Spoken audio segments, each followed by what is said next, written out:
All right, it says we are live. I will give it a moment for Hangouts to not cut everyone off, including myself. And that's probably a good enough time. So hello, everyone. Welcome to this community edition of Sundays with Solus. In this edition, as Ike is gone, I hear a bit of feedback from someone. It's going so well. I'm going to mute you guys. As there is a certain member of the team gone in a work-related trip to Portland, I have brought on two awesome people that have been very dedicated to the work of packaging and testing under Solus. So with me today is Data Drake, also known as Brian. I messed that up, meant to do the names first. And Peter, also known as Sunnyflunk. So I will go ahead and pass it on to those two to give themselves a bit of an introduction. Hello. So I'm Brian, and when I'm not doing Solus things, I'm working on pursuing a PhD in engineering at the Rochester Institute of Technology. When I'm not doing research, you might find me writing software, helping other researchers get the software they need, or packaging applications for Solus. And I started working on packaging for Solus about 2.5 months ago, and since then I've actually started to do some live streaming of some of those efforts. Yeah, one of the two things that you and Peter have in common is you both took on the absolute monster of Text Live. And I'll have Peter introduce himself and talk about that a bit. Right, I'm Peter. I've formerly worked as an economist, but obviously technology and computers are my hobby, and slowly migrating towards doing financial management. Basically started learning coding by using Bash and R, so I'm a bit lazy doing things. So when you're lazy, you create tools to do the work for you. And I normally have a few hours free during the week, so I've been using that to knock packages. Yeah, and speaking of packages, there are quite a few updates and patches that are queued up for inclusion in the repo. There has been a delay in doing so because our builder is currently inoperable, and with IKEA in the States has created more of a logistics issue, but we'll be spinning up a new builder tonight, however, so we'll be back at a normal pace again. I'm going to pass it off to Brian to talk about all the stuff that he's been working on. Yeah, so I've been working on a lot of stuff the last couple of weeks. Firstly, I've been working on a new C library that hopefully we'll be able to use in some of the Solus tooling. It's called Kaborsky, or libkaborsky. It's a CBOR library, which is a data serialization format. I won't bore you with the details, but it's more efficient than XML and some of the others, so hopefully we'll be able to use that. Aside from that, I've been working on packaging a bunch of things. I started working on QGIS, which is a geographic information system. That has a ton of dependencies, things like GDAL, GEOS, QCA, which is cryptography for the Qt environment, and QScintilla, which is a source editor. And hopefully, now that I have QScintilla up there, we should be able to go back and take a look at Octave and get the built-in editor working. I've also been working on implementing open VM tools in Solus, so that if somebody wants to run a Solus virtual machine in, say, VMware Workstation or a VDI environment, they'll be able to get that full native experience. Apart from that, I've also been working on packaging or a SQLite browser for viewing SQLite databases, and I've been working on some games again this week. First, I packaged the Solaris game engine, and then the 3 Zelda games that have been written to work with the Solaris game engine. So Zelda: The Mystery of Solaris DX, and then Zelda: The Mystery of Solaris XD, which is a parody on the first. and Zelda Return of the Hylian, which is actually a port of a game from a different engine to Solaris. Yeah, you seem to be quite addicted to those games packaging, huh? Yeah, they're kind of fun, and there's a real reward in being able to get them up and running, and then be able to play around with them. And some other applications, it's kind of like, oh, well, how do I test this? With games, it's really straightforward. Yeah, for Um, science, of course. yeah, and I had a really nice aha moment on Twitter the other day. There was a young kid whose father posted a picture of him using Solus, and he was playing Super Tux. And I packaged that, and that was a really cool experience. Yeah, it's always a bit rewarding seeing people using the software that you've packaged. Like, wow, there's someone else besides me that's actually using this. How awesome is that? So, but I know there's a lot of demand for the stuff that Peter has been working on. So, Peter, why don't you dive in and talk about that? Yeah, so I've in viewing all the forums and things, a couple of ones that tended to pop up quite a lot were Krita and KDN Live. There was some debate over, was it technically possible and things like that. Why hasn't it been done? And so I thought I'd just get stuck in there. And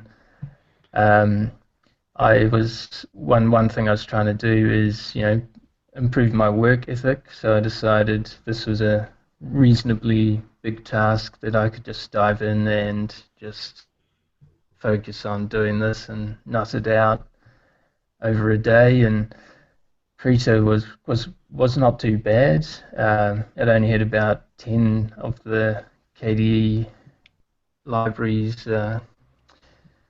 involved, and most of them didn't kind of depend on each other. So that was quite nice to package, and just it took time, but everything flowed pretty nicely. But the next day I jumped into KDN Live, and suddenly you needed another 20 of those libraries, and each one has kind of 10 dependencies on the KDE Foundation libraries. So it's quite a task piecing them all together, and it kind of raised maybe a couple of issues with the tooling. And when you're dealing with kind of 60 eco package files outside of the repo, Right. it can become quite a handful to manage and make sure you've got all dependencies.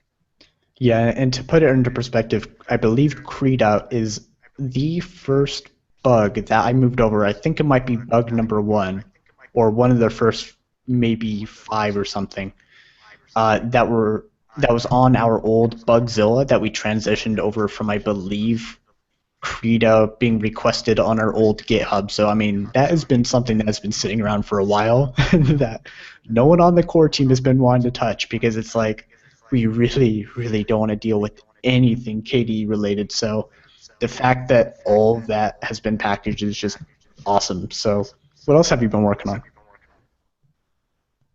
Yeah, it's I mean, just going back to those ones, it'd be great if people want the tools, get you guys to test it out, because I honestly have no idea how to use these programs. So if you guys test them out, find any issues, I'll fix them up pretty quickly. Another one I was looking at was Plex Media Server. So there was an issue with the EcoBuild system that we use for third party, and it's stripping out some of the Python files when it's installing. So I searched through that Python code. I don't know why, but I found a way to stop it doing that. And also rewrote some of the scripts, and I'm not sure whether I try and keep it as vanilla as possible to match the documentation you'll find online, or literally rip out all of their scripts and replace them with ones that I've written, because they had 3 layers of setting files, and they had the systemd startup file would search for a directory, and if it's not there, it would try to create it. The issue being the user doesn't have access to create that Right. directory. So it's kind of really silly things like that. And I've just been keeping up with the bug tracker and trying to hunt down the odd bug. And just one I chucked out lately was someone on G Plus said, "Oh, Lix doesn't have, or LYX, probably don't know how to pronounce that properly, doesn't the squiggles." And since Cybree put in the libraries and got that all working, I thought, well, we can fix that now. So Yeah, because we didn't originally have the red squiggles for hex chat, so yeah, so definitely can implement a few extra features now into the other packages. yeah. So moving on from that, aside from all of the work that they're giving me that I need to review and land into the repository, I have some planned updates of my own. So I have a fish package that needs to be rebuilt, and the interesting story with that is actually that's the one I pushed. And I was like, oh, our builder still marks as unclaimed, so our build infrastructure is a bit derp currently. And then libgit 2glib just has a maintenance release. We have Atom, Shotwell, Ghostwriter, and PHP. And then also I worked on the inclusion of the Electrum cryptocurrency wallet and all the Python dependencies of that. So I also need to do a rebuild of MuseScore against our Qt 5 changes, which there was 2 or 3 rebuilds that we had to do at least of Qt 5 and various back and forth between going to a future version and then dropping back to an older one and then separately packaging WebKit. So MuseScore needs to be rebuilt, and then, like I said, lining all the goodies from the community, including the ones from Brian and Peter. Now, in terms of community, as Brian had mentioned earlier, there has been a lot of streaming done by Brian and myself. Brian has been primarily focusing on packaging, for instance, games, and game testing, of course, for science. And I've been doing development of the new Solus site. And if you haven't watched those yet, there will be links in the description of this video, obviously recording, so you can watch them back. So, Brian, do you have any plans for streams next week? Yeah, so I'm not sure if I'm going to stream later this afternoon. If I do, it'll be working on my personal website because that's way out of date. But if I stream later in the week, I'm planning on doing one next weekend where I will be doing another Game Fest, another two-parter. Probably not the full 17 hours I did last time. We might cap that at 12 or 14. But I have 28 new games in addition to the ones that I was working on last time. Those are all queued up, and hopefully I'll be able to get as many of those done. 4 of them that I'm kind of excited about are Speed Dreams, which is a racing rally game. It's a full 3D game. Sonic Roboblast 2, which is a 3D platformer in the style of the Sonic games. Open Jazz, which is actually Jazz Jackrabbit from the Epic Mega Games days, but brought back in the Linux forum. And Black Voxel, which is a Minecraft-like game that has some really interesting elements. So, Interesting. Well, thank you both for coming on and letting everyone know what you've been working on. Your dedication to improving the Souls experience is extraordinary, whether it be tackling absolute monsters like Text Live or Krita and the KDE Frameworks 5 to literally fighting monsters in all the great open source games that have been included.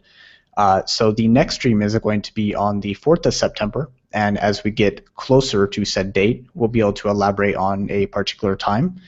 And if you like Solus and what we do, and you want to support the project, you could head over to patreon.com/Solus and become a patron today. So thank you both again, and thanks for watching. Bye-bye.